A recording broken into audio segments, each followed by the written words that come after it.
ফজরের আযান হয়ে গেল, জোহরের আযান হয়ে গেল, আসরের আযান হয়ে গেল, মাগরিবের আযান হয়ে গেল, এশার আযান হয়ে গেল। যে বাড়িতে বাপ নামাজে দাঁড়িয়ে যায়, মা নামাজে দাঁড়িয়ে যায়, ছেলে নামাজে দাঁড়িয়ে যায়, মেয়ে নামাজে দাঁড়িয়ে যায়, ওই বাড়িটায় আল্লাহর আসমান থেকে রহমত বরকত নাজিল হয়। হুজুর আমার আব্বাজানকে ইমামতির জায়গায় দাঁড় করাবেন না। আমার আব্বাজানের মনটা বড় নরম, আমার আব্বাজানের অন্তরটা বড় নরম। আমার আব্বাকে ইমামতির জায়গায় দাঁড় করিয়ে দিলে আমার আব্বাজান আপনাকে না পেয়ে কেঁদে ফেলবে, আমার আব্বাজান আপনাকে না পেয়ে রোনাজারি করবে। হুজুর এই দায়িত্বটা আপনার অন্য কোন সাহসী সাহাবীকে বলুন। আল্লাহ নবী আবার বললেন, ও বাবা বেলাল চলে যাও, আমার আবু বাকারকে গিয়ে বলো, আমার আবু বাকার যেন মানুষের নামাজটাকে পড়িয়ে দেয়। আল্লাহ নবীর অনুমতিতে আবু বাকার সিদ্দিক রাদিয়াল্লাহু আনহুর ইমামতিতে মদিনার মসজিদে নববী শরীফে নামাজ শুরু হয়ে গেল। মদিনার মসজিদে নববী শরীফে আবু বাকার সিদ্দিক রাদিয়াল্লাহু আনহুর ইমামতিতে যখন নামাজ শুরু হয়ে গেল, আল্লাহ নবী ঘরের ভিতরে থাকতে পারেন না। আল্লাহ নবী অস্থির হয়ে পড়েছেন, আল্লাহ নবী ব্যাকুল হয়ে পড়েছেন। আল্লাহ নবী দুইজন সাহাবীকে ডাকলেন, ও বাবা আলী, ও বাবা আব্বাস রাদিয়াল্লাহু তাআলা আনহুমা, আমার হুজরাতে আসো। দুইজন সাহাবী আল্লাহ নবীর হুজরা শরীফের ভিতরে গেলেন। আল্লাহ নবী দুই সাহাবীর কাঁধের উপরে ভর করে আল্লাহ নবী মসজিদে আসছিলেন। আল্লাহ নবী দুই সাহাবীর কাঁধের উপরে ভর করে আল্লাহ নবী মসজিদে আসছিলেন। আল্লাহ নবী এত দুর্বল, সাহাবীদের কাঁধের উপরে ভর করার পরেও আল্লাহ নবীর কাদম মোবারক দুটি জমিনে ঘেঁষে নিয়ে যাচ্ছিল। আল্লাহ নবীর কাদম মোবারক দুটি জমিনে নিগড়িয়ে যাচ্ছিল। ওই অবস্থায় রাসূলুল্লাহ মসজিদে আসলেন। ও আমার ভাইরা, সাহাবীরা নামাজের ভিতর থেকে আল্লাহ নবীকে দেখতে পেয়ে কোন সাহাবী সুবহানাল্লাহ পড়লেন, কোন সাহাবী আলহামদুলিল্লাহ পড়লেন, কোন সাহাবী আল্লাহু আকবার পড়লেন। বাবাজি আবু বকর সিদ্দিক রাদিয়াল্লাহু আনহু ইমামতির জায়গা থেকে বুঝতে পেরেছেন আল্লাহ নবী মসজিদে চলে এসেছেন। ও আমার ভাইরা, সাহাবীরা নবীকে আগিয়ে দিলেন।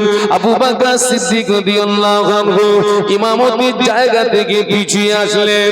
ও আমার ভাইরা, আল্লাহ নবী অসুস্থ শরীরে শুধু নামাজ পড়েন না, আল্লাহ নবী মদিনার মসজিদে নববী শরীফে সাহাবীদেরকে নিয়ে বসে বসে বসে বসে নামাজের ইমামতি করেছিলেন। একটু জোরে বলা যাবে আর একটু আওয়াজ দিয়ে বলা যাবে? আজকে আমরা কি করছি বলুন তো? আমরা কি করছি? আমাকে যেন ভুল বুঝবেন না। আমি আপনাদের দুশমন না, বরং আমি আপনাদের বন্ধু। আমরা কি করছি? 10 বছর শুনেছে, 15 বছর শুনেছে, 10 বছর শোনার পরে 15 বছর শোনার পরে সারা বছরে দুদিনের বেশি নামাজ পড়ে না।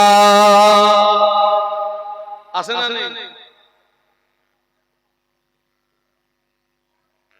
অনেক মহিলারা আছে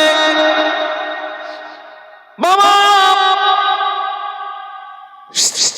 জওয়ান যুবক পুরুষদের ভিতরে 10 বছর শুনেছে, 15 বছর শুনেছে, সারা বছরে দুদিনের বেশি নামাজ পড়ে না, শুধু দুটো ঈদের নামাজ পড়ে, বাকি নামাজ পড়ে না। মেয়েদের ঈদের নামাজ নাই, মেয়েদের জুমার নামাজ নাই। সমাজে অনেক মহিলা আছে সারা বছরের ভিতরে আল্লাহর জমিনে একটা সেজদা দেয় না। আছে না? ভুরি ভুরি ভুরি ভুরি ভুরি ভুরি। কে তোমাকে বাঁচাবে বলো তো? কে তোমাকে বাঁচাবে? জ্ঞান আছে, আমল নেই। জ্ঞান আছে, আমল নেই। মাহফিল হচ্ছে, মাহফিল হচ্ছে, মাহফিল হচ্ছে। এখনো তো 26 সাল পড়িনি রে বাবা, আমি তো ছোট হুজুর। এখন থেকে 28 সালের লাইন দিচ্ছে আমাদের। 28 সাল হুজুর, 28 সালে এই যে একটা ফাঁকা আছে হুজুর। আমি বলি বাবা, আমি এখনো অত বড় হুজুর হইনি বাবা। আল্লাহ হায়াত রাখলে ওই একেবারে কাছাকাছি কি খবর নিস। আমি এখন অত বড় হুজুর হইনি। খবর নিয়ে দেখেন অধিকাংশ জলসা কমিটির ছেলেরা নামাজ পড়ে না। এই বাস্তব বলছি, নামাজ তো বলছি। ওরা মনে করছে বছরে কায়দা করে একটা মাহফিল দিচ্ছি, জান্নাত নিয়ে উঠতে পারবো। ও কি তোর মামুর বাড়ি না তোর শ্বশুর বাড়ি? তোর মামুর বাড়ি না শ্বশুর বাড়ি? ভুল হচ্ছে, ভুল হচ্ছে, ভুল হচ্ছে, আমাদের ভুল হচ্ছে, আমাদের ভুল হচ্ছে, আমাদের ভুল হচ্ছে। আল্লাহ পাক আমাদেরকে হেদায়েত দেন, বলুন আল্লাহুম্মা আমিন, বলুন আল্লাহুম্মা আমিন। আপনাদের কথা কি বলবো, অনেক অনেক বক্তা, অনেক বক্তা নামাজ পড়েন, বক্তা নামাজ পড়েন। আমার সবচেয়ে ভালো রিপোর্ট দিতে পারবে কে বলুন তো? এক হচ্ছে আমার স্ত্রী, ও আমার একেবারে ভিতরের রিপোর্ট দিতে পারবে, মানুষের বাচ্চা না অমানুষের বাচ্চা। আর একজন রিপোর্ট দিতে পারবে কে বলুন তো?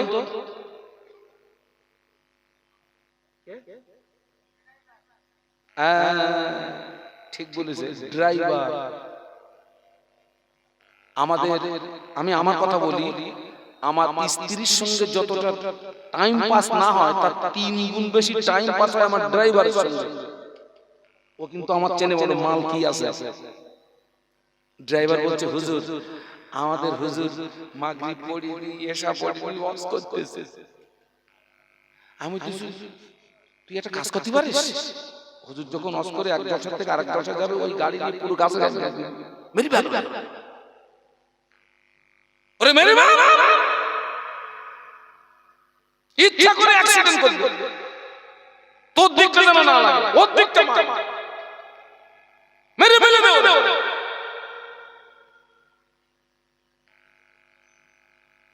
লজ্জা, লজ্জা, লজ্জা, লজ্জা, লজ্জা,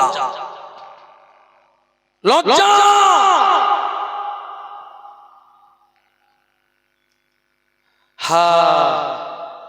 আজকে তো রাসূলুল্লাহ অসুস্থ শরীরে বসে বসে সাহাবীদেরকে নিয়ে নামাজের ইমামতি করলেন।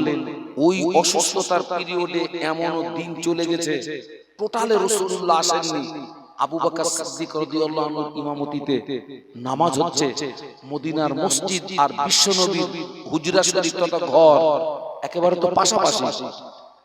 আবু বকর সিদ্দিক রাদিয়াল্লাহু আনহু ইমামতিতে যেই নামাজ শুরু হলো, আল্লাহ নবী আম্মা আয়েশাকে বললেন, আয়েশা আমার মাথাটাকে একটু উঁচু করে ধরো না। আল্লাহ নবী এত অসুস্থ, মাথা উঁচু করার ক্ষমতা নেই। আয়েশা আমার মাথাটাকে একটু উঁচু করে ধরো না। আম্মা আয়েশা সিদ্দিকা রাদিয়াল্লাহু আনহা আল্লাহ নবীর মাথা মোবারকটাকে উঁচু করে ধরলেন। ঘরের পর্দাটাকে সরিয়ে দেওয়া হলো। যখন ঘরের পর্দা সরিয়ে দেওয়া হলো, তখন মসজিদ আর বিশ্বনবীর হুজরা দুটো কি হয়ে গেছে বলুন, বলুন, ওপেন হয়ে গেছে।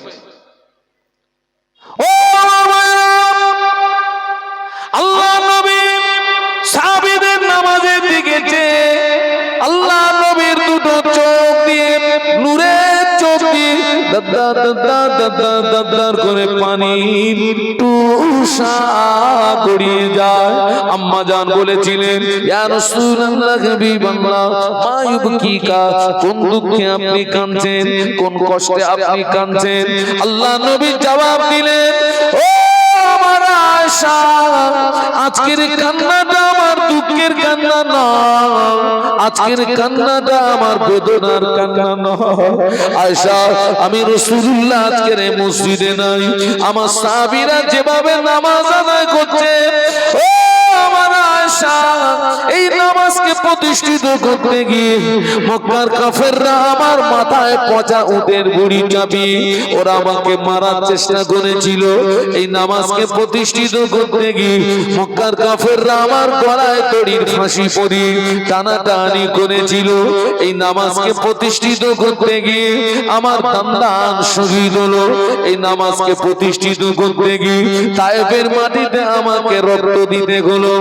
ও আমার আয়েশা, আমি রাসূলুল্লাহর মসজিদে নাই, আমার সাহাবীরা যেভাবে নামাজ আদায় করছে, ভবিষ্যতের একটা ছবি আমার সামনে ফুটে উঠলো, ভবিষ্যতের একটা চিত্র আমার সামনে ফুটে উঠলো।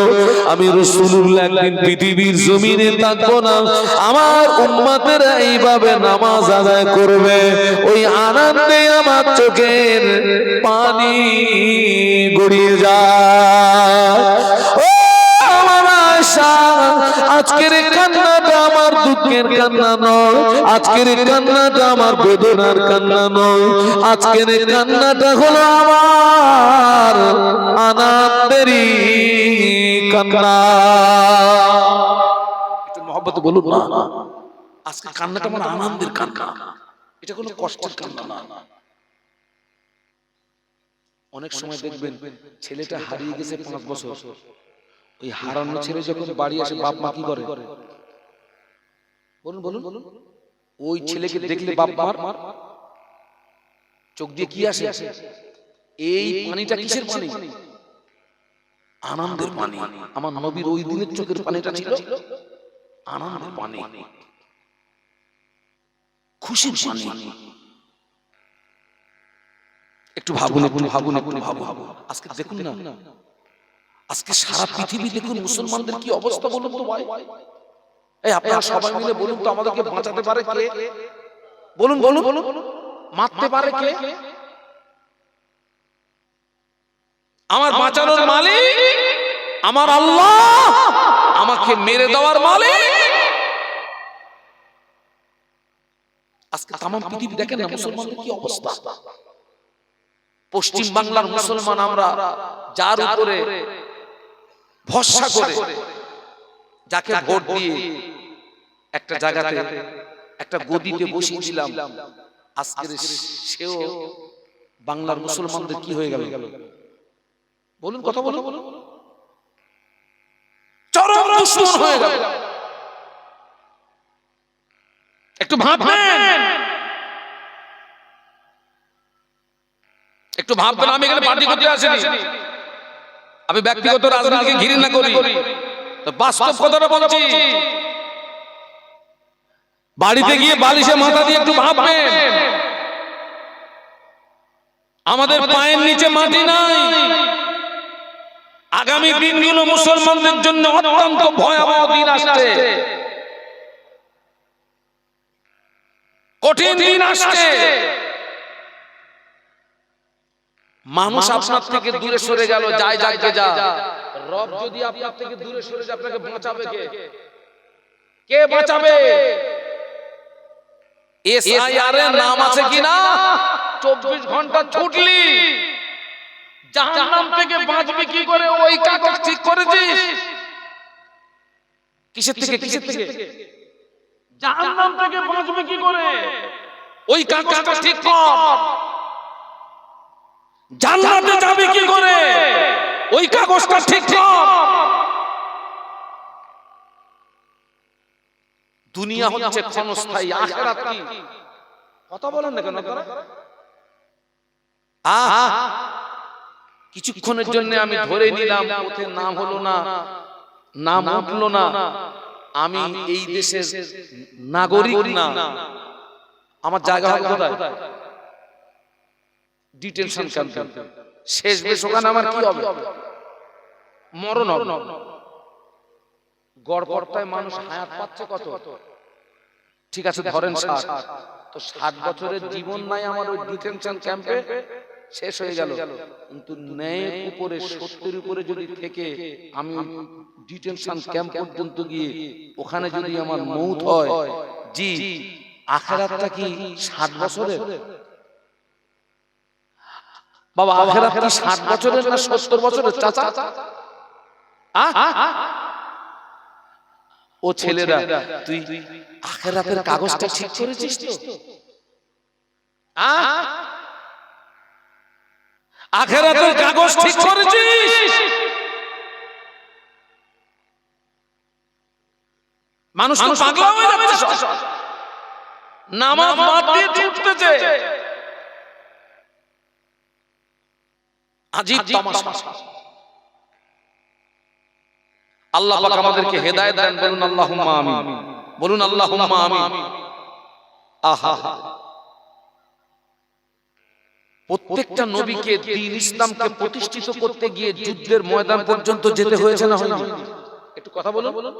সব নবীকে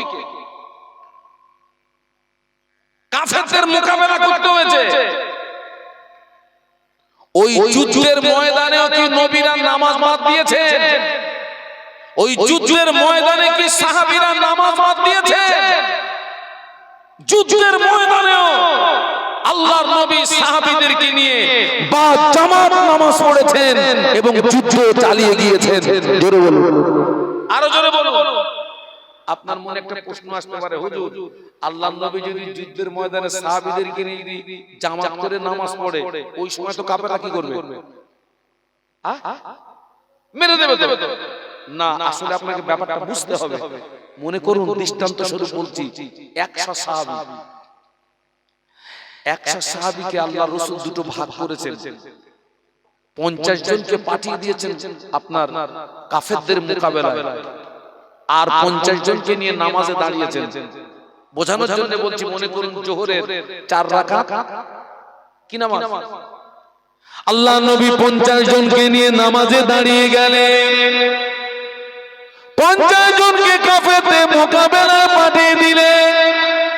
এই 50 জন সাহাবী 2 রাকাত নামাজ, জোহরের 4 রাকাত নামাজের ভিতরে 2 রাকাত নামাজ এই সাহাবীরা নবীর পিছনে পড়েছেন।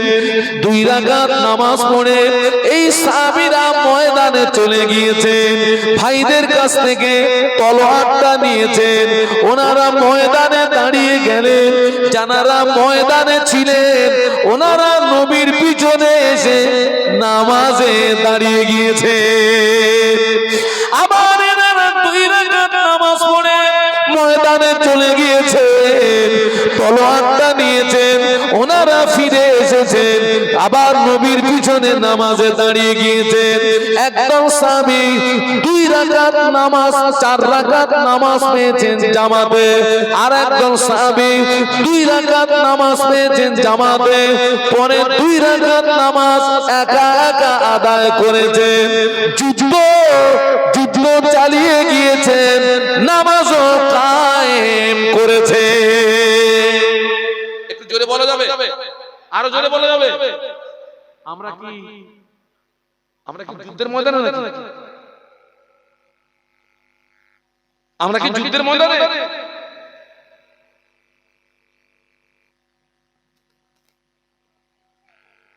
হ্যাঁ, জ্ঞান আছে, মনে নেই, কি নেই, আমল নেই, ধ্বংস, কেউ বাঁচাতে পারবে না। পৃথিবীর কোন শক্তি ওকে বাঁচাতে পারবে না। একটু দরুদ শরীফ, আল্লাহুম্মা মাশাআল্লাহ মাশাআল্লাহ মাশাআল্লাহ। ছেলেরা একটু জোরে জোরে পড়ো বাবা। ওয়া আলা আলি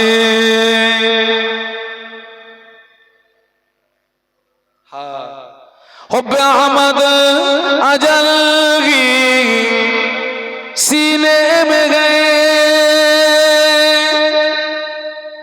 मैं गाऊं मेरा दिल मदीने में गए।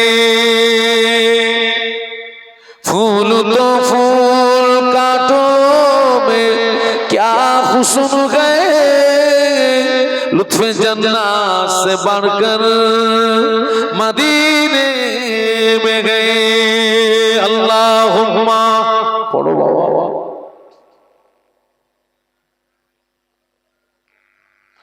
وعلى آله মাশাআল্লাহ একটু কলেমার জিকির লা ইলাহা ইল্লাল্লাহ জবান খুলে লা ইলাহা ইল্লাল্লাহ লা ইলাহা ইল্লাল্লাহ মুহাম্মাদুর রাসূলুল্লাহ আল্লাহুম্মা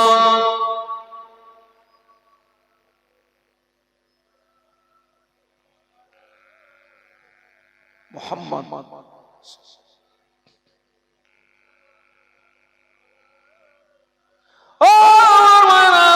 যুদ্ধের ময়দানে নবী বড় দুর্বল আল্লাহর নবী বড় দুর্বল আল্লাহর নবী বড় যায়ীফ আল্লাহর নবী বড় কমজোর আল্লাহ নবী আলীকে ডাকলেন ও বাবা আলী আমি একটু বিশ্রামে যাব আলী কাররামাল্লাহু ওয়াজহাহু বললেন ইয়া রাসূলুল্লাহ হুজুর আপনি আমার কোলে মাথা দিয়ে একটু বিশ্রাম করুন সুবহানাল্লাহ বলো আমার কোলে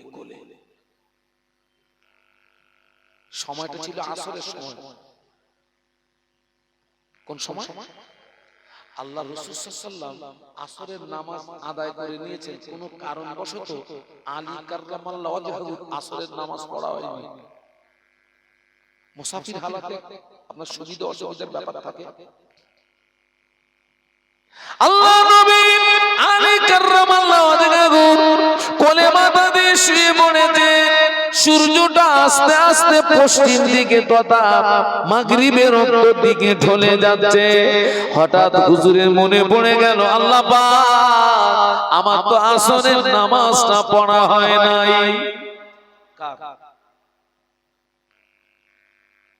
আল্লাহ আমার জন্য নামাজ পড়া হয় নাই এখন হুজুরকে নামাজ পড়তে গেলে নবীকে কি করতে হবে ডাকতে হবে আচ্ছা ঘুমন্ত নবীকে ডাকা যাবে না অধিকার নাই আল্লাহ রাসূল এখন ঘুমিয়ে গেছেন ঘুমন্ত নবীকে ডাকা আলী কাররামাল্লাহু ওয়াজহাহু চিন্তা করলেন আল্লাহ পাক বিশ্ব নবীকে যদি না ডাকি আমার আসরের নামাজটা কাজা হয়ে যাবে আগে নবীকে না ডাকলে কি হবে এক ওয়াক্ত নামাজ যদি কেউ ইচ্ছাকৃত ছেড়ে দেয় সবাই মিলে কথা বলুন ওয়াক্ত আরো জোরে বলুন এক ওয়াক্ত নামাজ যদি কেউ ইচ্ছাকৃত ছেড়ে দেয় ওই লোকটা যদি বিনা তওবায় মারা যায় আল্লাহ পাক ওই ব্যক্তিকে 2,88,00,000 বছর জাহান্নামের আগুনে ফেলে পোড়াবে কতদিন 2 কোটি খোকা এক হাতের ঠেলায় যদি এই হয় একজনের 30 বছর কাজা খোকা কত কাজা মামুন বাড়ি কতদিন থাকতে হবে কিছু বলা যাবে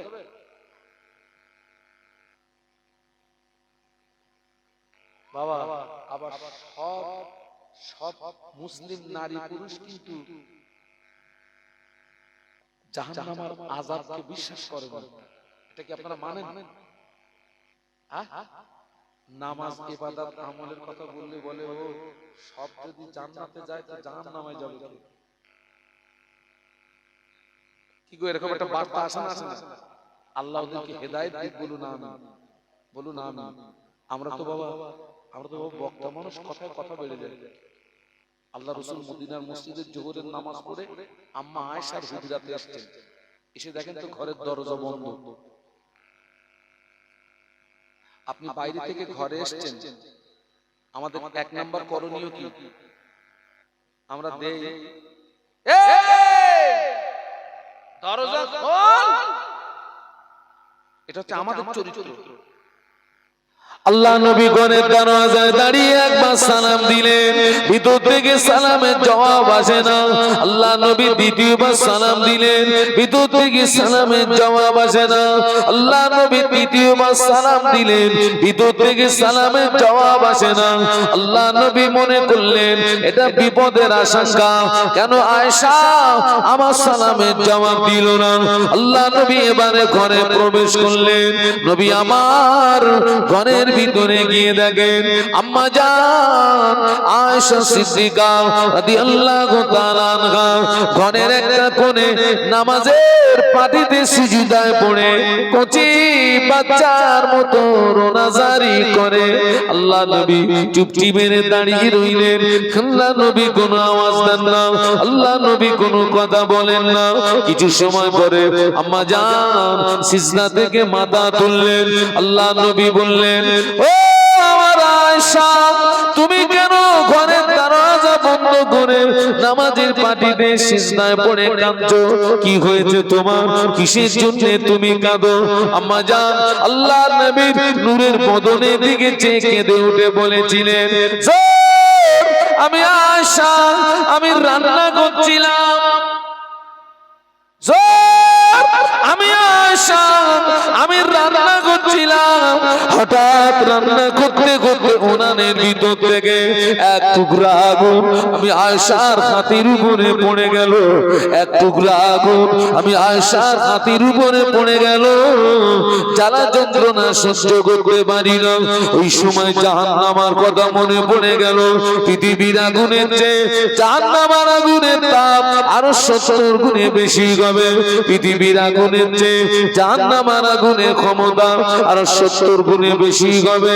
আমি আয়েশা চিন্তায় পড়ে গেলাম, আল্লাহ কোন কারণবশত আমি আয়েশাকে যদি জাহান্নামী বানিয়ে দেয়, আমি আয়েশা জাহান্নামের আগুন সহ্য করতে পারবো না। এই কথা মনে করে আমি আয়েশা রান্না বান্না বন্ধ করে ঘরের দরজা বন্ধ করে নামাজের পাটিতে সিজদায় পড়ে আল্লাহ পাকের জাহান্নামের ভয়ে কাঁদছি। একটু জোরে বলেন না। যে আম্মা আয়েশা ছিলেন হাজার হাজার সাহাবীদের ওস্তাদ। কাদের ওস্তাদ? সাহাবীদের ওস্তাদ। হাজার হাজার সাহাবীর ওস্তাদ।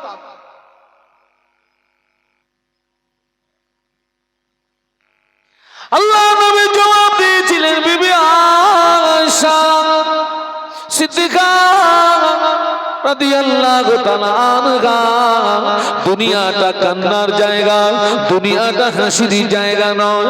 আয়েশা তুমি যত কাঁদবে তোমার চোখের পানি যদি আল্লাহ পাকের দরবারে কবুল হয়ে যায়, আল্লাহ পাক তোমার দুফোঁটা চোখের পানির উসিলায় আমার আল্লাহ তোমার জন্য কোটি কোটি কোটি কোটি কোটি কোটি কোটি কোটি বছরের জাহান্নামের আগুন আল্লাহ পাক হারাম করে দেবে।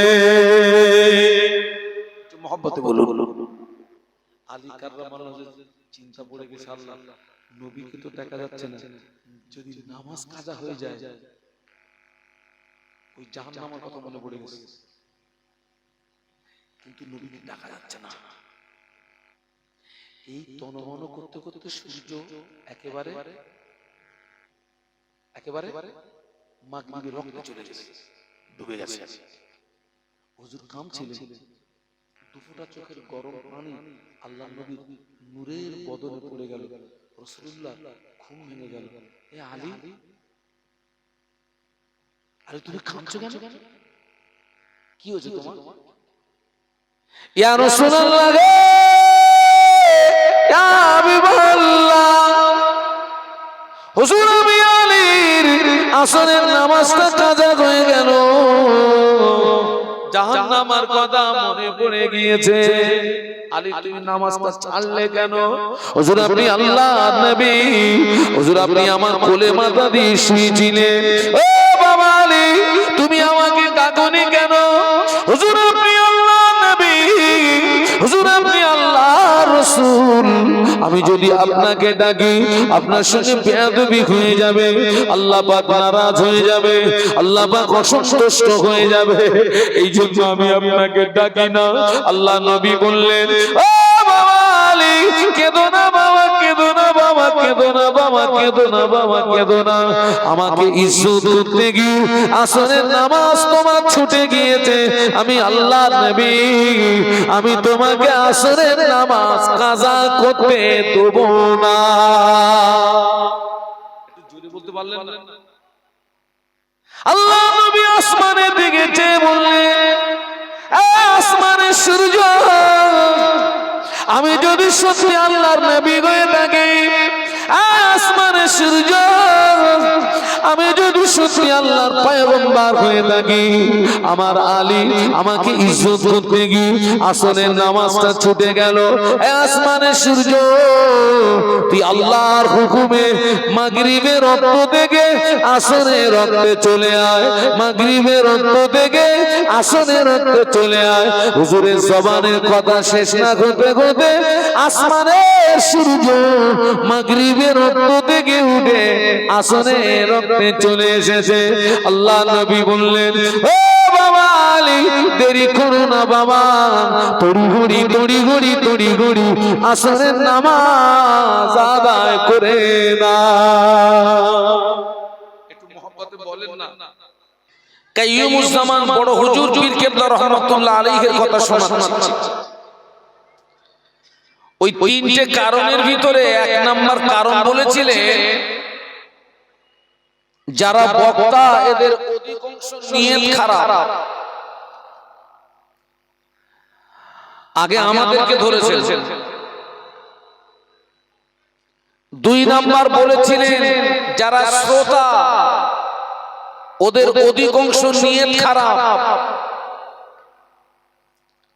আর তিন নাম্বার বলেছিলেন, যারা জলসা দাতা ওদের অধিকাংশ নিয়ত খারাপ। কটা হলো? সবাই মিলে বলুন কি কি?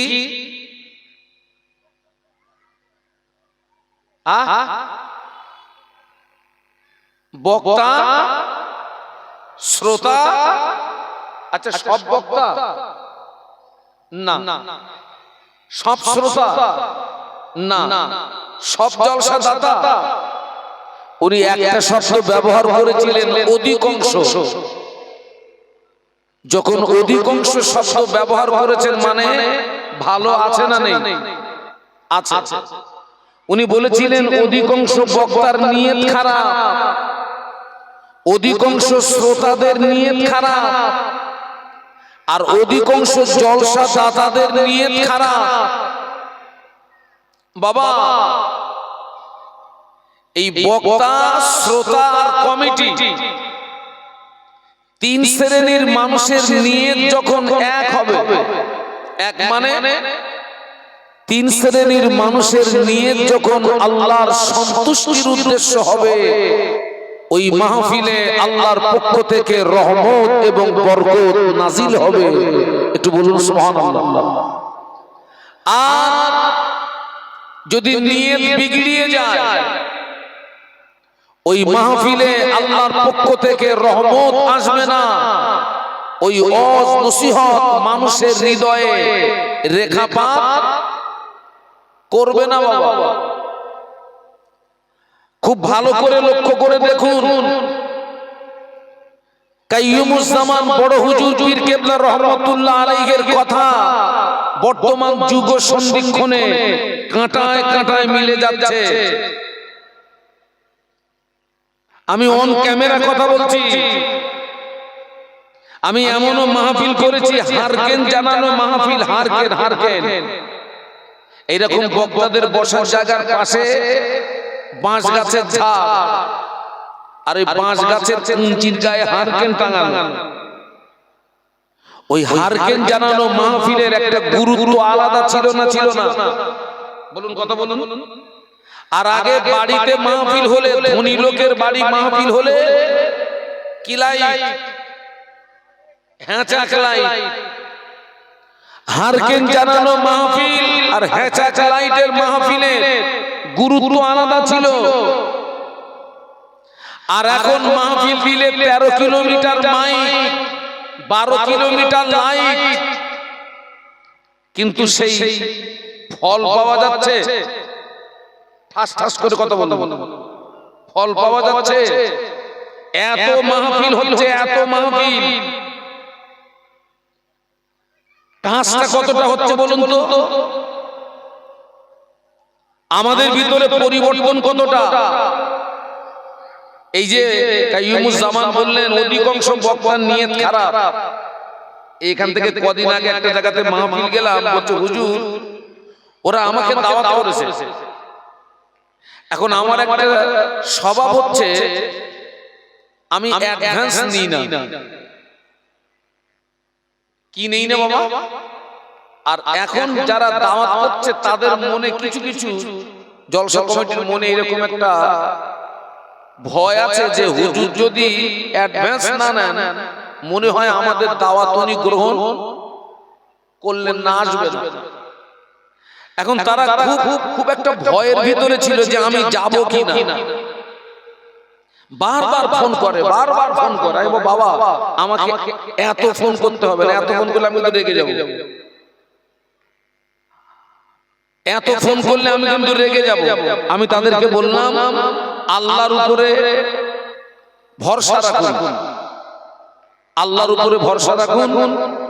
আল্লাহ আমাকে হায়াতে রাখলে, সুস্থ থাকলে আমি ঠিক সময় পৌঁছে যাব ইনশাআল্লাহ। তো সেখানে গেলাম, ওয়াজ নসিহত করার পরে আমি তাদেরকে জিজ্ঞাসা করলাম ভাই আপনারা এই যে আমার প্রতি বিশ্বাস হারিয়ে ফেললেন কেন? তো বলছে হুজুর গত বছর একটা হুজুরকে দাওয়াত করেছিলাম। আমি যে জায়গার কথা বলছি হাসনাবাদ নদীর ওই পারে। তো বলছে সেই হুজুরটা ব্রিজের উপরে দাঁড়িয়ে বলছে টোটাল টাকা মারবি, তারপর এখান থেকে গাড়ি তোদের মাহফিল পর্যন্ত যাও।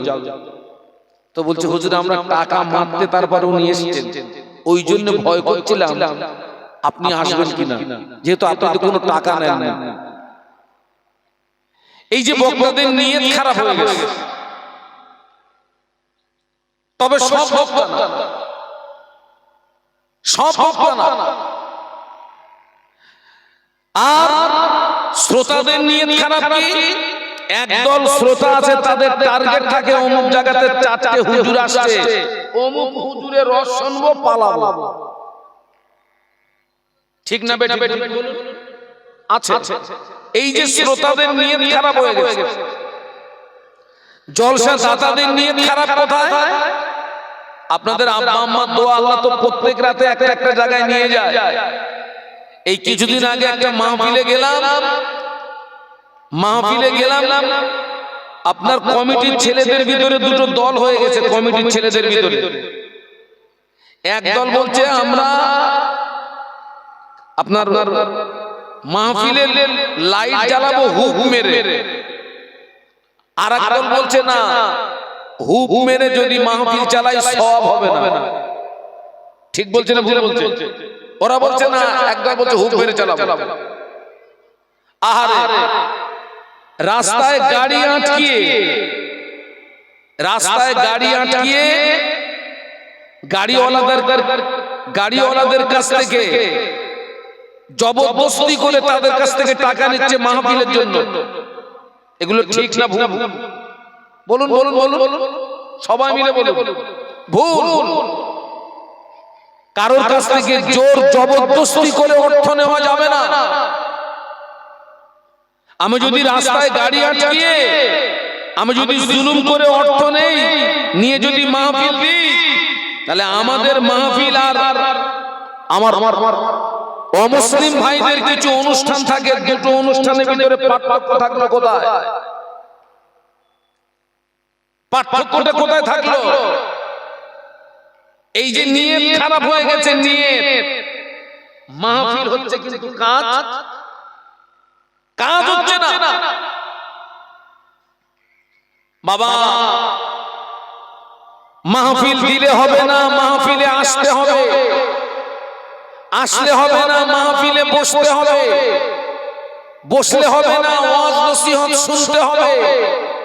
ওয়াজ নসিহত শুনলে হবে না, ওটাকে আমলে আনতে হবে। সবাই মিলে বলুন তো কি করতে হবে? সবাই মিলে বলুন আমলে আনতে হবে। আচ্ছা আপনারা বলুন, এত ওয়াজ মাহফিল হওয়ার পরেও এই আমলের জায়গাটা আমরা এগিয়ে না পিছিয়ে? আমলের জায়গা অনেক যোজনা পিছিয়ে, শুধু পিছিয়ে নয়, অনেক যোজনা পিছিয়ে। মাহফিল দিলে হবে না, মাহফিলে আসতে হবে। আপনি একটা একটা করে মিলিয়ে নেন। এই মাহফিল উপলক্ষে যারা বাড়ি থেকে বেরিয়েছে সবাই কি মাহফিল পর্যন্ত এসেছে? আপনারা এখানে যত মানুষ বসে আছেন এর ডবল মানুষ রাস্তায় বাজারে আছে না? তাহলে এক নাম্বার ফেল। মাহফিল দিলে হবে না, মাহফিলে আসতে হবে। সবাই মাহফিলে আসেনি, আসলে হবে না, বসতে হবে। সবাই আসে কিন্তু সবাই বসে, দু নাম্বার ফেল। বসলে হবে না, ওয়াজ নসিহত শুনতে হবে। এই যারা মাহফিলে বসে সবাই ওয়াজ শোনে, কথা বলুন কথা বলুন, হুজুর ওয়াজ করছে ও বাদাম খেয়েই যাচ্ছে, হুজুর ওয়াজ করছে ও বাদাম খেয়েই যাচ্ছে। তিন নাম্বার ফেল। আর শুনলে হবে না, আমল করতে হবে। বাবা যারা ওয়াজ শোনে সবাই আমল করে না। এই আমলের জায়গায় আমাদের কাজ হবে। আমলের বাংলা মানে হচ্ছে বাস্তব জীবনের রূপ দেওয়া। আমলের বাংলা মানে কি? বাস্তব জীবনের রূপ দেওয়া। যতদিন পর্যন্ত আপনি ওয়াজ নসিহত শুনে আমলে না আনতে পারবেন, বিশ্বাস করুন ততদিন ওই ওয়াজ নসিহত আপনার জীবনের কোনো উপকারে আসবে বাবা, কোনো উপকারে আসবে না। আমি শাহনুর আলম নই। আপনারা যদি কাবা শরীফের ইমামকে দাওয়াত করেন, কাবা শরীফের ইমামের ওয়াজ শুনলেন, আমল করলেন না, আপনার জীবনে কোনো উপকার আসবে? আমি শাহনুর আলম নই, কাবার ইমাম নয়। আপনাদের মসজিদের ইমাম যিনি জুমার দিনে 10 মিনিট 20 মিনিট আধা ঘন্টার একটা বক্তব্য রাখে না, কেউ যদি ওই ইমামের বক্তব্য মেনে নিয়ে আমলে আনতে পারে তার জীবন পরিবর্তন হওয়ার জন্য যথেষ্ট। একটু বলুন সুবহানাল্লাহ। তো আজকের এই মাহফিলে আমরা যারা এসেছি, আগে আপনি আপনার নিয়তটাকে ঠিক করে নেন। আপনি কোন নিয়তে বসছেন এখানে? আলেমদের চেহারা দেখবেন, কোন হুজুর ফেপেছে না শুকিয়েছে, কোন হুজুর কালো, কোন হুজুর পরিষ্কার, কোন হুজুরের আওয়াজ ভালো, টোন ভালো না, এসব দেখবেন না। আপনি কে বলছে ওটা দেখার দরকার নেই, কি বলছে ওটা শুনুন, আর ওটাকে মেনে নিয়ে কি করুন? আমল করুন। আপনার জীবন পরিবর্তন হতে বাধ্য, পরিবর্তন হতে বাধ্য। আল্লাহ আমাদেরকে হেদায়েত দেন। বলুন আল্লাহুম্মা, বলুন আল্লাহুম্মা আমিন। আল্লাহ রাসূল কি বলছে দেখুন, আল্লাহ রাসূল সাল্লাল্লাহু আলাইহি ওয়াসাল্লাম কি বলছে দেখুন। ক্বালা নবী সাল্লাল্লাহু আলাইহি ওয়াসাল্লাম আন-নাসু কুল্লুহুম গালিকুনা ইল্লাল আলিমুন ওয়াল আলিমুনা কুল্লুহুম গালিকুনা ইল্লাল আমিলুন ওয়াল আমিলুনা কুল্লুহুম গালিকুনা ইল্লাল মুখলিসুন। একটু সবাই মিলে বলি না আল্লাহু আকবার। 3:30 আওয়াজ দিলেন তো? আমি তো 3:30 হুজুর না। এতগুলো মানুষ, আপনাদের এই খিদিরপুর এলাকায় বল খেলা হয়, তাও কথা বলে না হয়। আপনারা জানতেন? সবাই যায় না। এক পার্টি যখন আরেক পার্টির গোল দেয়, কাউকে কি বলে দিতে হয় জোরে বলুন গোল? ওরে সর্বনাশ! আওয়াজ জবান খুলে বলি আল্লাহু আকবার। আরেকটু আওয়াজ তুলুন, বলুন আল্লাহু আকবার।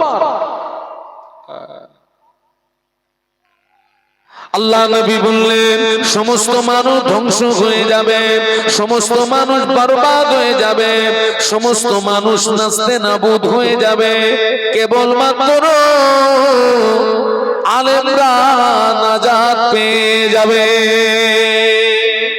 সুবহানাল্লাহ বলেন। সব মানুষ ধ্বংস হয়ে যাবে, সব মানুষ বরবাদ হয়ে যাবে, সব মানুষ নাস্তে নাবুদ হয়ে যাবে, নাজাত পাবে কারা? আলেম।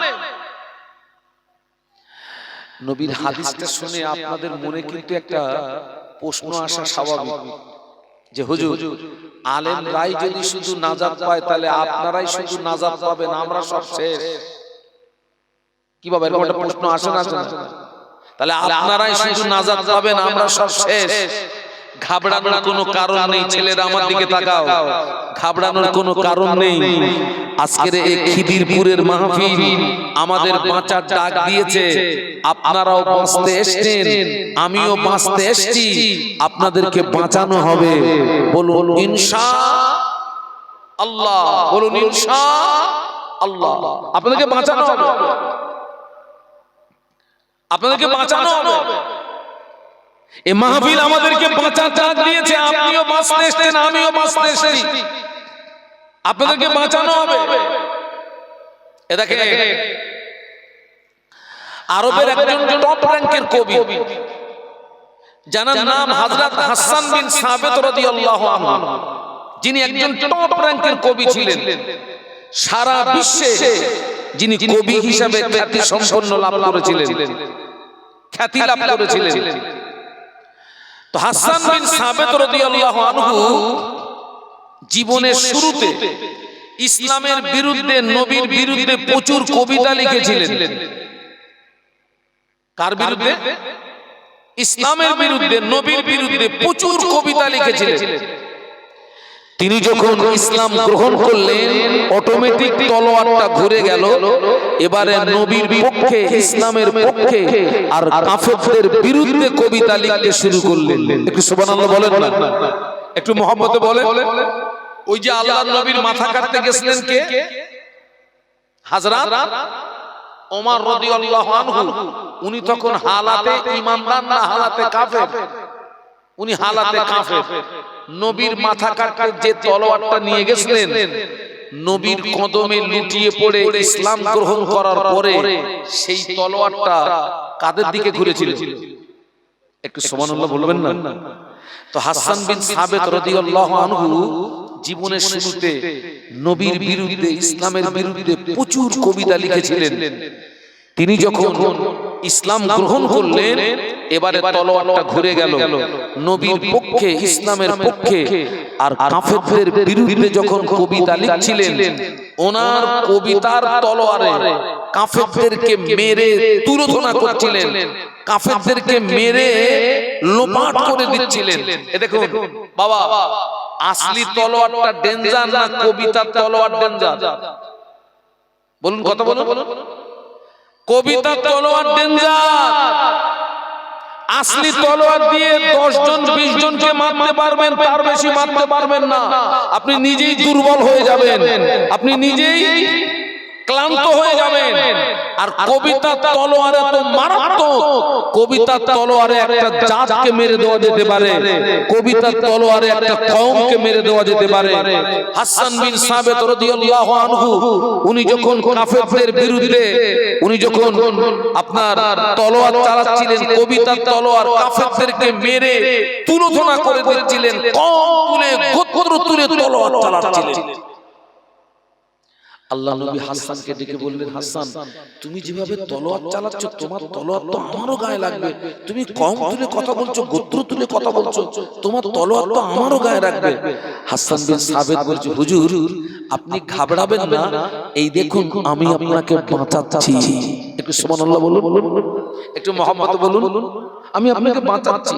হাসান বিন সাবিত রাদিয়াল্লাহু আনহু বলেছিলেন, ইয়া রাসূলুল্লাহ, হাবিবাল্লাহ, আটার খামিনের ভিতরে একটি চুল যদি পড়ে যায়, ওই চুলটাকে যদি টেনে বার করে করে নেওয়া হয়। ওই চুলের গায়ে যেমন আটা লাগতে পারে না, ওই চুলের গায়ে যেমন আটা লাগা অসম্ভব।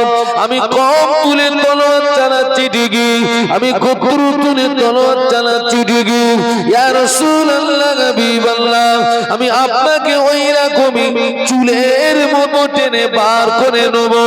আমার তলোয়ারের আঁচ আপনার গায়ে লাগবে না।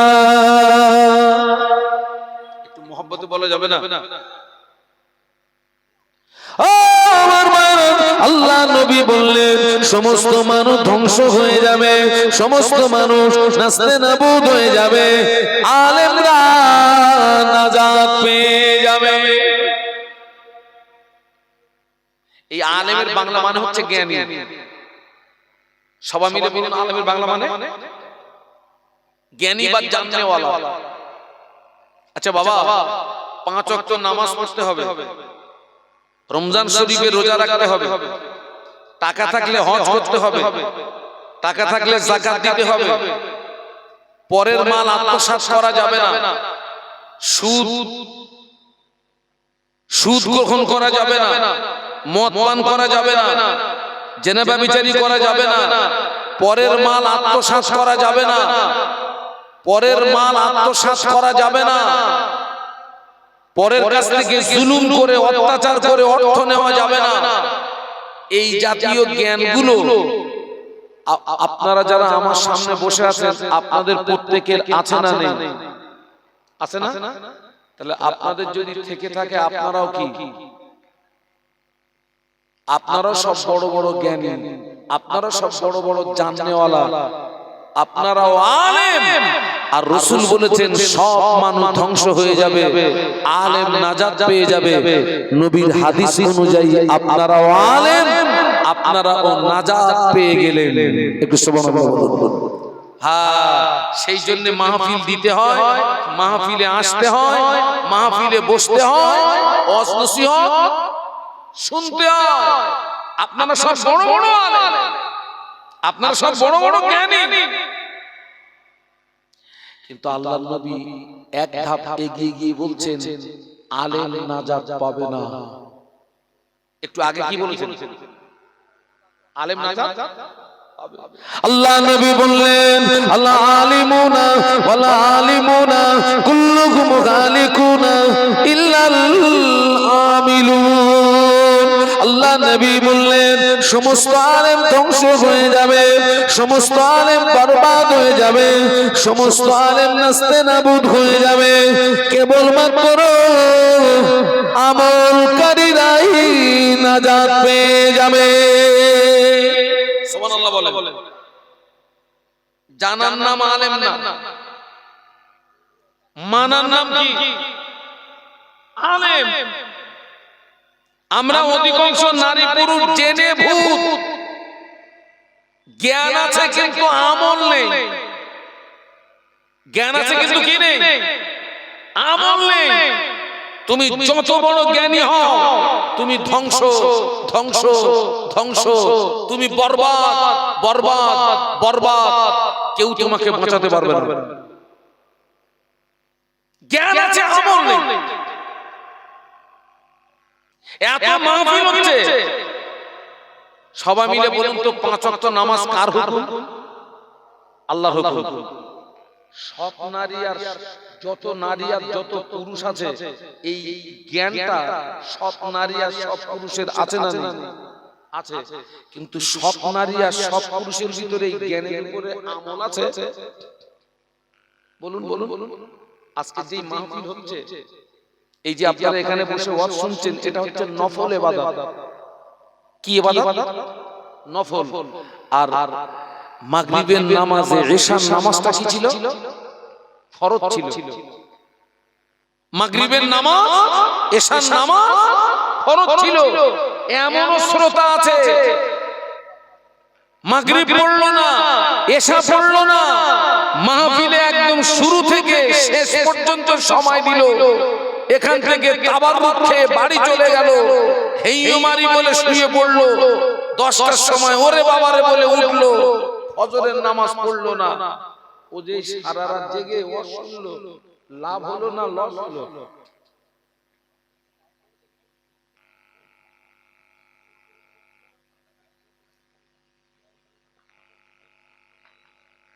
এই জ্ঞানটা, এই বুদ্ধিটা, এই মন মানসিকতাটা কবে আসবে? এই যে মাহফিল হচ্ছে, এই আশেপাশে যত বাড়ি, আমার ধারণার কথা বলছি, আমি রাস্তার ছবি দেখেছি, তাতে মনে হচ্ছে আশেপাশে সব বাড়ির দুই একজন করে মেয়ে মানুষ নাকি এসছে, কুটুম কুটুম এসছে নাকি এসছে। আর স্বাভাবিকভাবে বাড়িতে কুটুম আসলে একটু মেহমানদারি করতে হবে তো বাবা। যদি ওদের মেহমানদারি না করেন, ওইখান থেকে বাড়ি গিয়ে বলবেন ওটা একটা মানুষের বাচ্চা, হ্যাঁ তোদের বাড়ি গেলাম তো একটু মেহমানদারি, কিচ্ছু চাও দিলিনি, কিচ্ছু দিলিনি। এখন বাড়ি মেহমান আসলে মেহমানদারি করতে হবে। আমার অনেক মায়েরা সব রান্না বান্না করে সব আত্মীয় স্বজন সব খাওয়াচ্ছে, খাওয়াও। বাড়ি মেহমান আসলে মেহমানদারি করতে হবে। খবর নিয়ে দেখেন অধিকাংশ বাড়ির মেয়েরা এশার নামাজ পড়েনি, মাগরিবের নামাজ পড়েনি। মাগরিবের নামাজ না পড়ে, এশার নামাজ না পড়ে তুমি যে আত্মীয় স্বজনের মেহমানদারি করলে, ওদের যে আদর যত্ন করে গলা পর্যন্ত খাওয়ালে, কিয়ামতের ময়দানে তোমার যদি একটা নেকি শর্ট পড়ে, ওই আত্মীয় স্বজন একটা নেকি দেবে বলে মনে হয়? আমি একবার বলবো না মেহমানদারি করবেন না, মেহমানদারি করুন, তবে আপনার আখিরাতটাকে নষ্ট করে নয়। ঠিক বলছি না ভুল বলছি? মেহমানদারি করুন, আত্মীয়তা করুন, কুটুম্বিতে করুন, আপনার আখিরাতটা নষ্ট করে নয়। খবর নিয়ে দেখেন অধিকাংশ বাড়ির মহিলারা নামাজ পড়েনি। কে তোমাকে বাঁচাবে? কোন হুজুর বাঁচাবে? আল্লাহ পাক হেদায়েত দান করুন, আমিন। জ্ঞান আছে কি নেই, আমল নেই, ধ্বংস ধ্বংস বরবাদ, কেউ বাঁচাতে পারবে না। মদিনার মসজিদে নববী শরীফে আযান হয়ে গেল।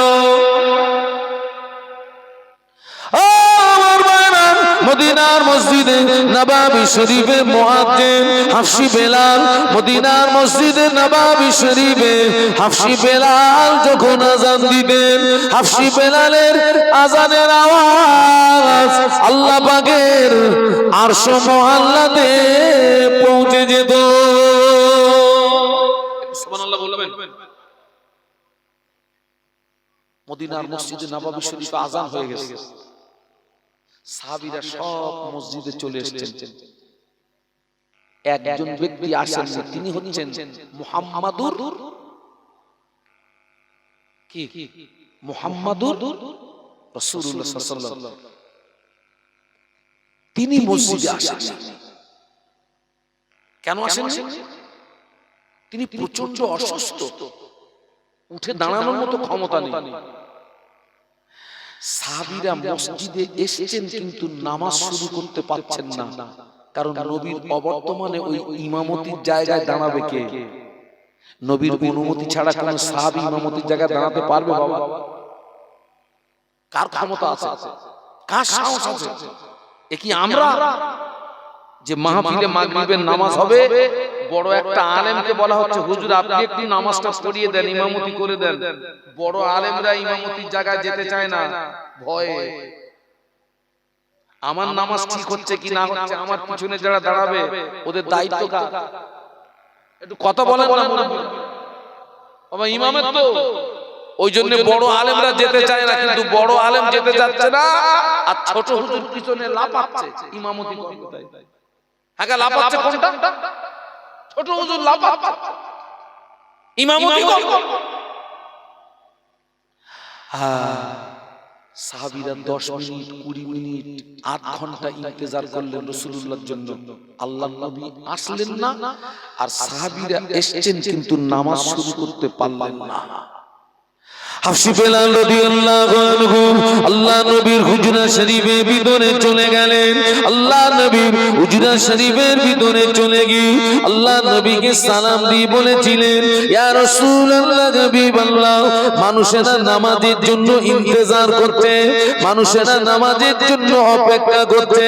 আল্লাহ নবী জবাব দিয়েছিলেন, ও বাবা বেলাল, মুর আবা বকরিন ফালিয়ুসাল্লি বিন-নাস, আমার আবু বকরকে গিয়ে বলো আমার আবু বকর যেন মানুষের নামাজটাকে পড়িয়ে দেয়। বাবা আমি যেতে পারবো না, বাবা আমি খুব অসুস্থ, বাবা বেলাল আমি যেতে পারবো না। কাকে গিয়ে বলো? সবাই মিলে বলো আবু বকর সিদ্দিক রাদিয়াল্লাহু আনহু কি বলো না, নামাজটা পড়িয়ে দিতে বলো না। আল্লাহ রাসূল যেই কথাটা বললেন কথাটা শুনতে পেয়েছেন আম্মা আয়েশা সিদ্দিকা রাদিয়াল্লাহু আনহা, যিনি রাসূলুল্লাহর ছোট স্ত্রী, আমাদের ছোট আম্মা, আর আবু বকর সিদ্দিক রাদিয়াল্লাহু আনহুর মেয়ে। কি আশ্চর্য কথা! আল্লাহ রে, তো নাজাতটা পাবে কে? কথা শুনছেন নাকি? আমলকারীরা নাজাত পাবে না। আল্লাহ নবী বললেন ওয়ালা আমিলুনা কুল্লুহুম খালিকুনা ইল্লাল মুখলিসুন। একটু বলুন আল্লাহু আকবার। আল্লাহ নবী বললেন সমস্ত আমলকারী ধ্বংস হয়ে যাবে, আমলকারী বরবাদ হয়ে যাবে, আমলকারী নাস্তেনাবুদ হয়ে যাবে।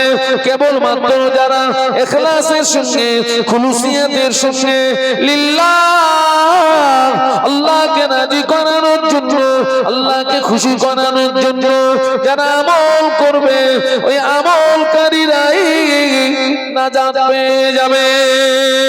আপনি নামাজ পড়েছেন, আমল করেছেন, আপনার উদ্দেশ্য হলো লোকে আপনাকে নামাজি বলবে, তাই ওই নামাজিটা ধ্বংস হয়ে যাবে। আপনি হজ করেছেন, আমল করেছেন, উদ্দেশ্য হলো লোকে আপনাকে হাজী বলবে, তাই ওই হাজীটা ধ্বংস হয়ে যাবে। আপনি দান করেছেন, আমল করেছেন, উদ্দেশ্য হলো লোকে আপনাকে বড় দাতা বলবে, তাই ওই দানিটা ধ্বংস হয়ে যাবে। কথা বুঝতে পারছেন নাকি? আমল করার পরেও ধ্বংস হবে কেন বলেন তো? না বলতে পারলে অসুবিধা হবে না, বলো। হ্যাঁ খোকা তুমি তো আমার জাতির জাত, তাই না? আমি হুজুর, তুমি তো হুজুর। উত্তরগুলো ভাইদের কাছ থেকে চাচ্ছিলাম, উনি তো আমার জাতির জাত, আমি হুজুর, উনি হুজুর। নিয়ত খারাপ, লোক দেখানো নামাজি, লোক দেখানো হাজী, আপনার লোক দেখানো দানি আছে না? আছে না? এখন আমি যে স্টেজে আমি যে ওয়াজ করছি, আমার যদি নিয়তেই হয় আজকে একটু কায়দা করে ওয়াজ করব, মিডিয়া সব আছে চারদিকে যাচ্ছে, বলে ওরে বড় পুরো শেষ বালির বাঁধ। কমিটির ছেলেরা যদি মনে করে আজকে আমরা মাহফিল দিচ্ছি, সব হুজুররা আসবে, সামনে সব আসবে, এলাকার লোক বলবে উনি তোরা মাহফিল দিচ্ছিস, কামাই ধরেছিস, ঘোড়ার কচু বাবা।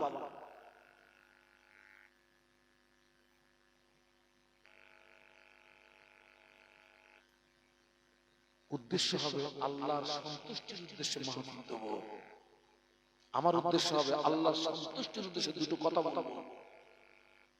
অনেক কিছু পাওয়া যাবে, অনেক কিছু পাওয়া যাবে, অনেক কিছু পাওয়া যাবে, অনেক কিছু পাওয়া যাবে। সুবহানাল্লাহ বলুন, আরো জোরে বলুন। খোকা আমার একটু চা খাওয়া যাবে? আমার এই সুগারটা ফল করছে। হ্যাঁ লিকাচ্ছা।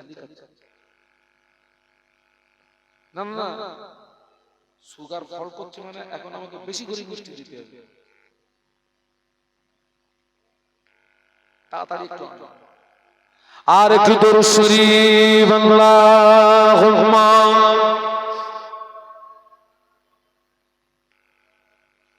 মাওলানা মুহাম্মদ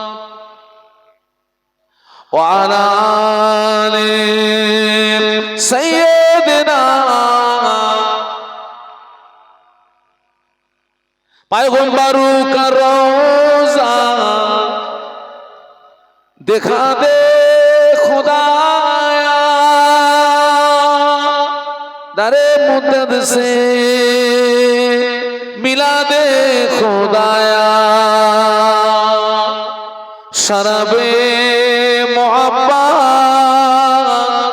पिला दे खुदाया पैगंबरों का रोज़ा दिखा दे खुदाया अल्लाहुम्मा पढ़ो बाबा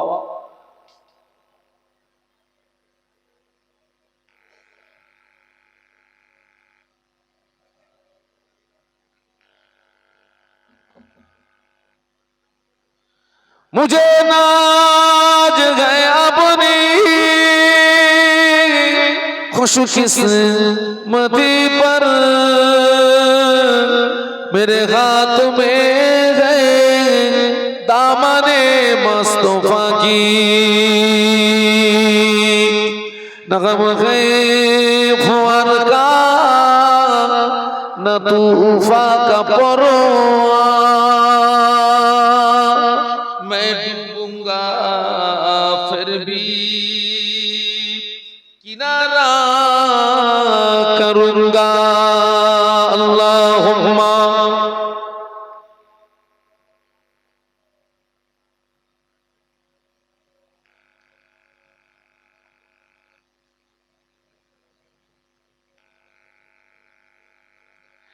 একটু কলেমার জিকির লা ইলাহা ইল্লাল্লাহ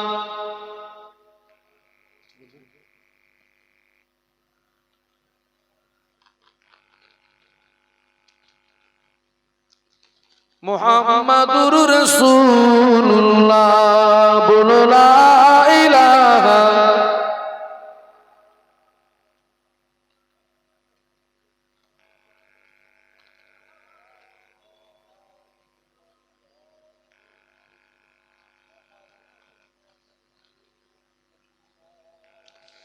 हस्बी रब्बी जल्लल्लाह माफी कल्बी गैरुल्लाह नूर मोहम्मद सल्लल्लाह बोलो ला इलाहा इल्लल्लाह ला इलाहा इल्लल्लाह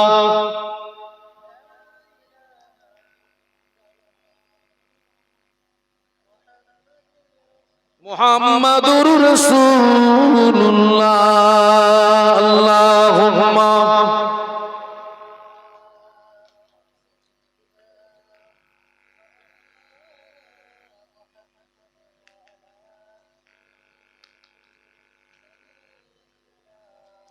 আমাদের দিকে তাকান আমাদের জীবনের প্রত্যেকটা আমলের মূল টার্গেট কি হবে বলুন তো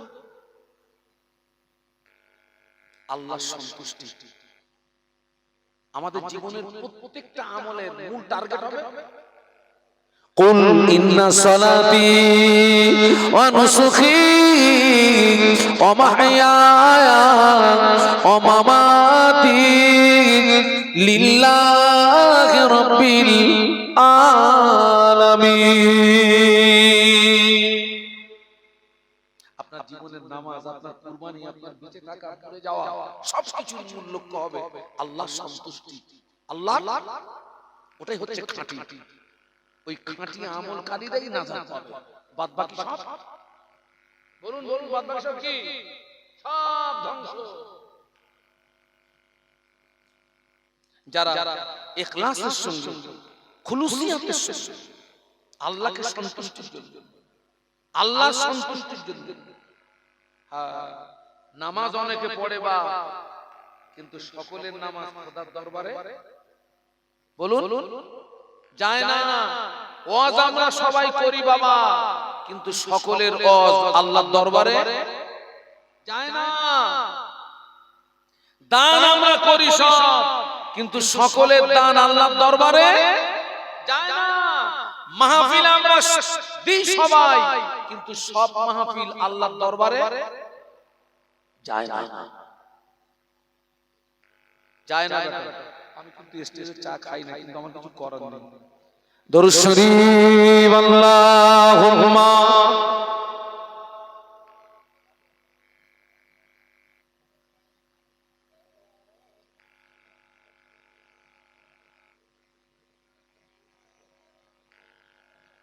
আল্লাহ রে, আমি একটু আওয়াজ বাড়াতে পারলাম না, এতগুলো মানুষ যেন আমার মনে হচ্ছে হসপিটালের বেড, যেন মনে হচ্ছে রমজান মাস শেষ হয়েছে।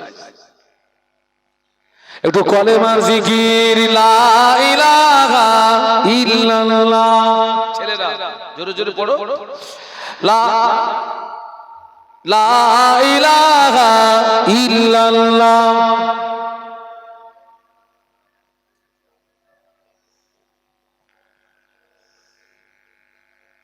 হ্যাঁ, আমি সেই জন্য আপনাদেরকে একটা সৎ পরামর্শ দেব, সেই জন্য আমি আপনাদেরকে একটা সৎ পরামর্শ দেব, আমল কম হোক, বলুন তো কি হবে, খাঁটি হোক।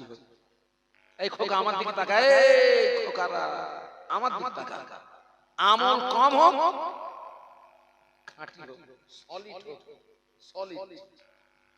হ্যাঁ, কম খাও, কি খাও, বলতেছে ভালো খাসির গোশত খাবা, হ্যাঁ হালাল খাও, কম খাও, হালাল খাও, আমল কম হোক, খাঁটি হোক।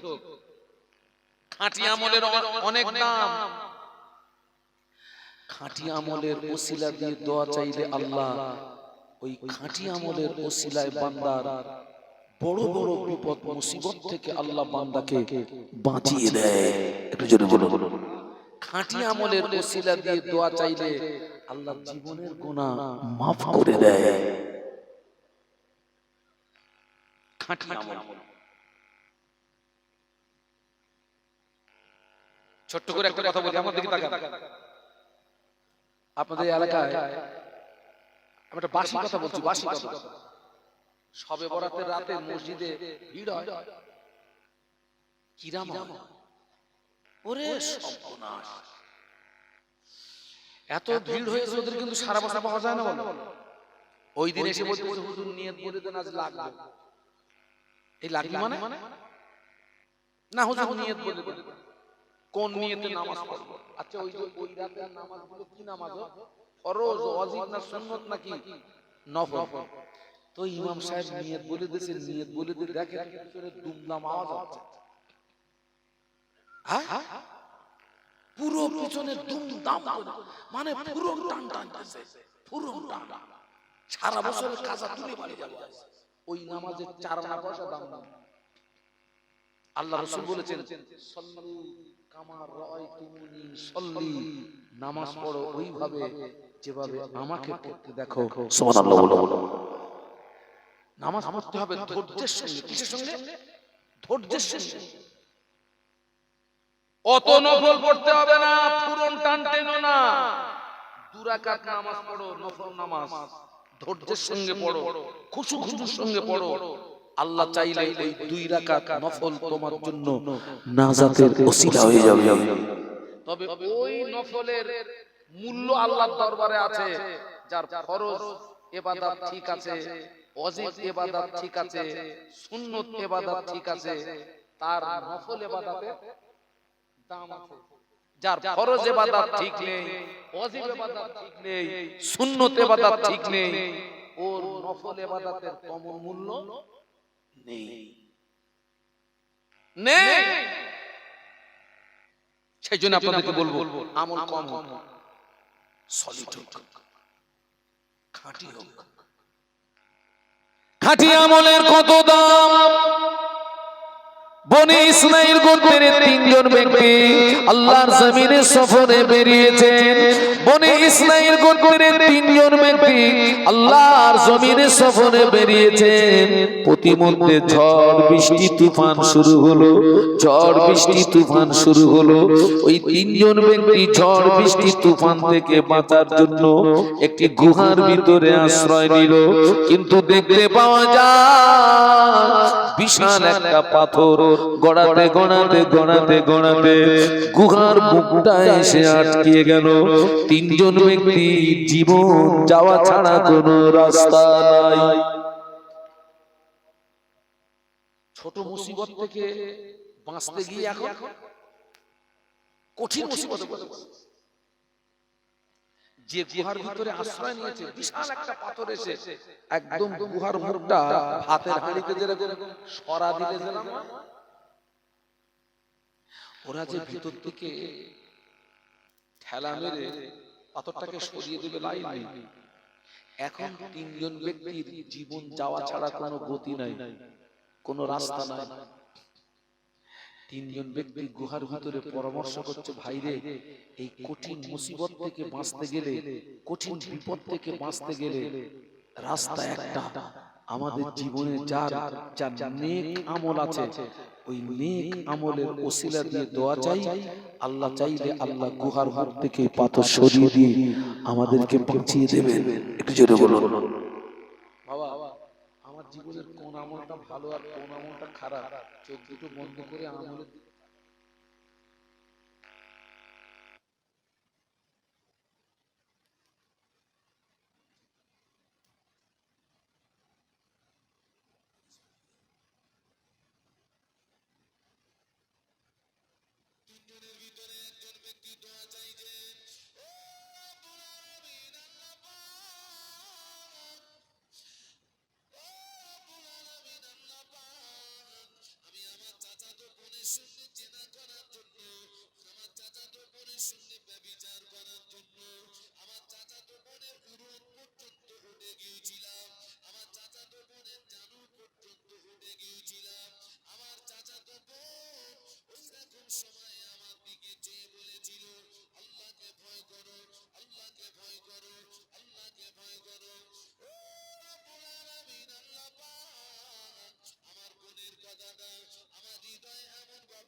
ওই আমলটা যদি তোমাকে রাজি করানোর জন্য করে থাকি, ওই আমলটা যদি তোমাকে খুশি করানোর জন্য করে থাকি, আজ বিপদে পড়েছি, মুসিবতে পড়েছি, গুহার মুখ থেকে পাথরটা সরিয়ে দাও।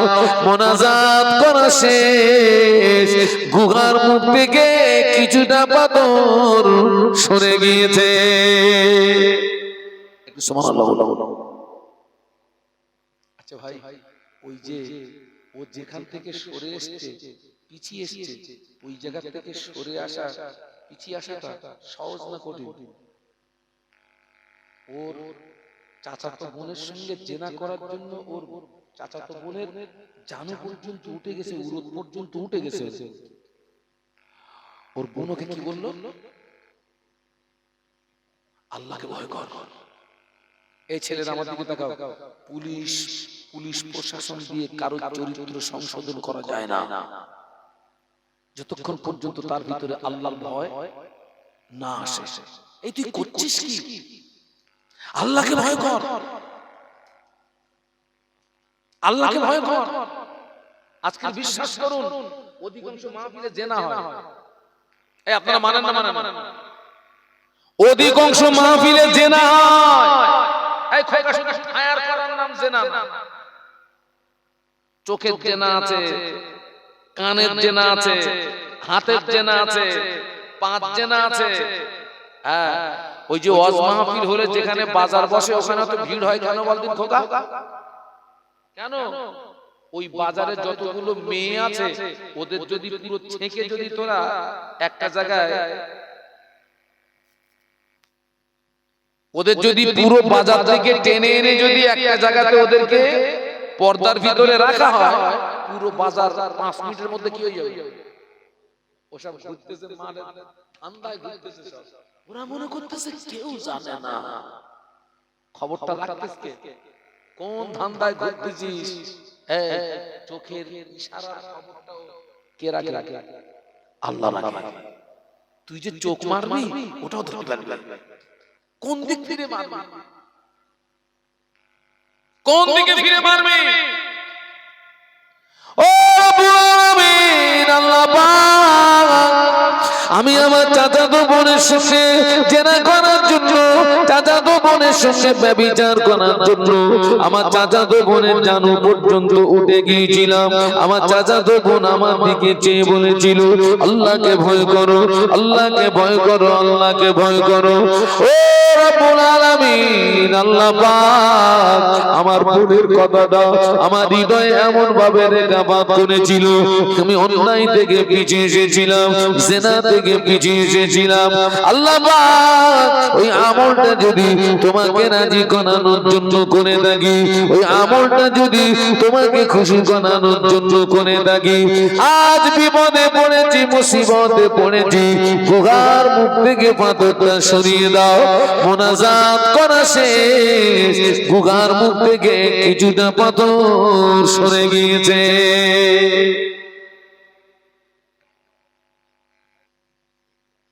আমি যুবকদেরকে বলছি, কোন মহিলা যদি তোকে বলে আই লাভ ইউ, তুই উত্তর দিবি আল্লাহকে ভয় কর।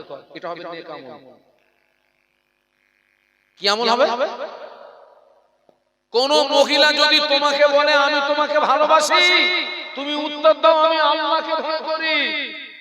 আর যদি বলো ইউ লাভ মি, কাজ শেষ,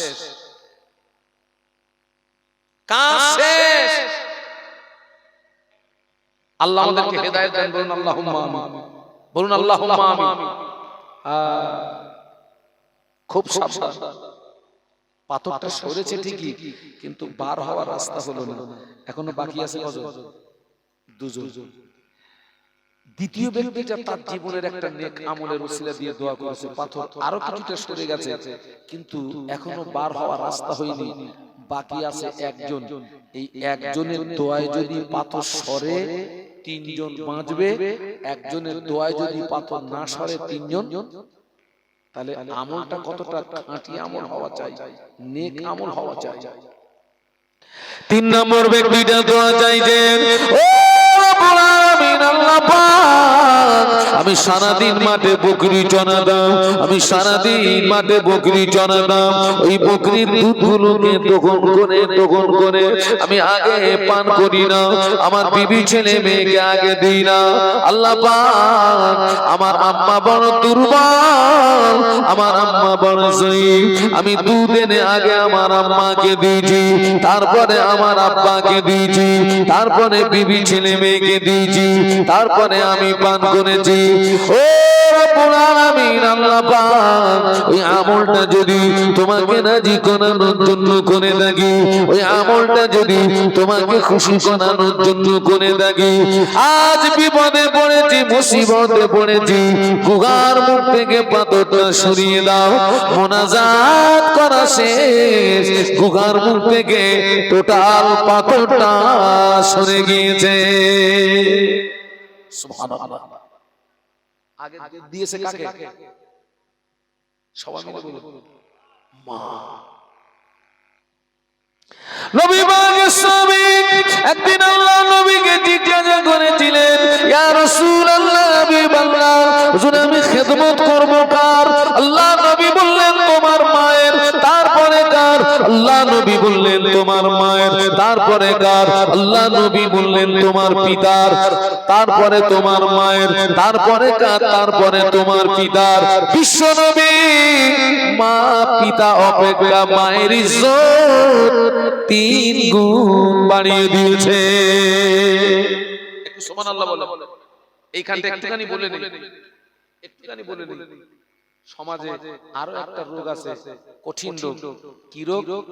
অনেক ছেলেরা ওই সময় পর্যন্ত ভালো ছিল, যতদিন পর্যন্ত বিয়ে হয়নি। বিয়ে হওয়ার পরে ওরে যে কি পানি পড়া দিল, বিয়ের পরে আব্বাকে দেখে না, মাকে দেখে না। আছে না? বলুন বলুন বলুন। আচ্ছা, মা কাঁদে, বাপ কাঁদে, খেতে দেয় না, বাপকে দেখে না, মাকে দেখে না, বাপকে খেতে দেয় না, মাকে খেতে দেয় না। আহা, মাকে খেতে দেয় না, বাপকে খেতে দেয় না।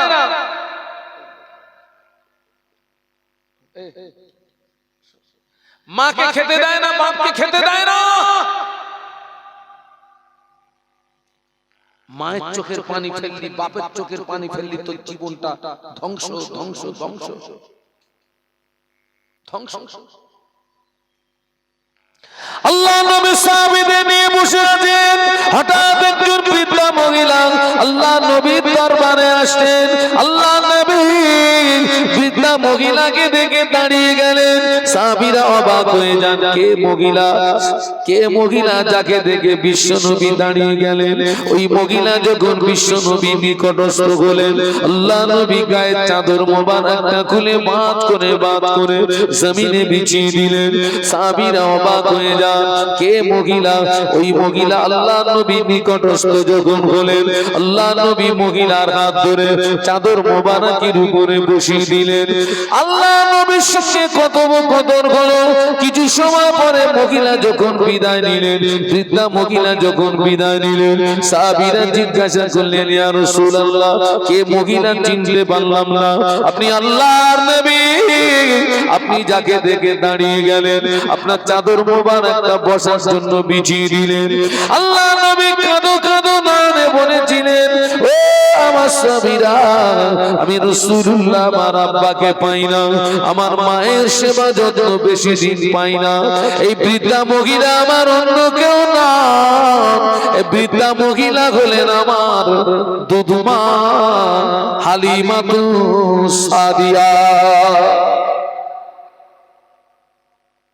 খবরদার খবরদার, আব্বা আম্মার সঙ্গে যেন খারাপ আচরণ করুন না। আব্বা আম্মার সঙ্গে সু আচরণ করলে ওটা নেক আমল হবে, ওটা খাঁটি আমল হবে। বলুন সুবহানাল্লাহ। আমি পর্যন্ত রাখছি। আপনার পরবর্তী বক্তা নিশ্চয়ই আপনারা দেখতে পাচ্ছেন, আমার ছোট ভাইয়ের মতো আলহাজ হযরত মাওলানা শাহ আলম সাহেব তিনি এসেছেন। তিনি মুক্তাসার কিছু আলোচনা করে তিনি আখিরি দোয়া মোনাজাত করবেন। আমি পর্যন্ত রাখছি।